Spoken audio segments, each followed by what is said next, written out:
शाम के शहर सोएदा में गुज़िश्ता रोज़ मुसल्लह अफराद की जानिब से एक गिरोह की शहरियों को ले जाने वाले काफ़िले पर फायरिंग से एक बार फिर हालात कशीदा हो गए। काफ़िला बैनुल अक़वामी रेड क्रीसेंट की बसों पर मुश्तमिल था जो शहरियों को महफूज मकाम पर मुंतकिल कर रहा था। वीडियो में देखा जा सकता है कि मुसल्लह अफराद ने अचानक गोलियां चलाना शुरू कर दी। गुज़िश्ता हफ्ते शुरू होने वाली लड़ाई में दर्जनों अफराद हलाक हो चुके हैं। इस लड़ाई के बायस इसराइल ने गुज़िश्ता हफ्ते फ़ज़ाई हमले भी किए थे। शाम में मुतहर्रिक ग्रुपों में मुसल्लह तसादुम के बाद सूरत हाल इंतहाई कशीदा हो चुकी है। शाम की मौजूदा हुकूमत की जानिब से हालात पर काबू पाने की कोशिश की जा रही है, लेकिन झड़पों का सिलसिला जारी है।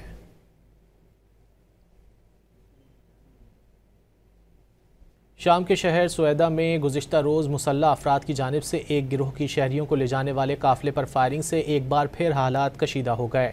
काफ़िला बैनुल अक़वामी रेड क्रीसेंट की बसों पर मुश्तमिल था जो शहरियों को महफूज मकाम पर मुंतकिल कर रहा था। वीडियो में देखा जा सकता है कि मुसल्लह अफराद ने अचानक गोलियां चलाना शुरू कर दी।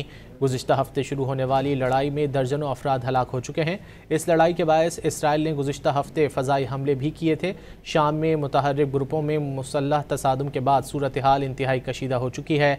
शाम की मौजूदा हुकूमत की जानिब से हालात पर काबू पाने की कोशिश की जा रही है, लेकिन झड़पों का सिलसिला जारी है।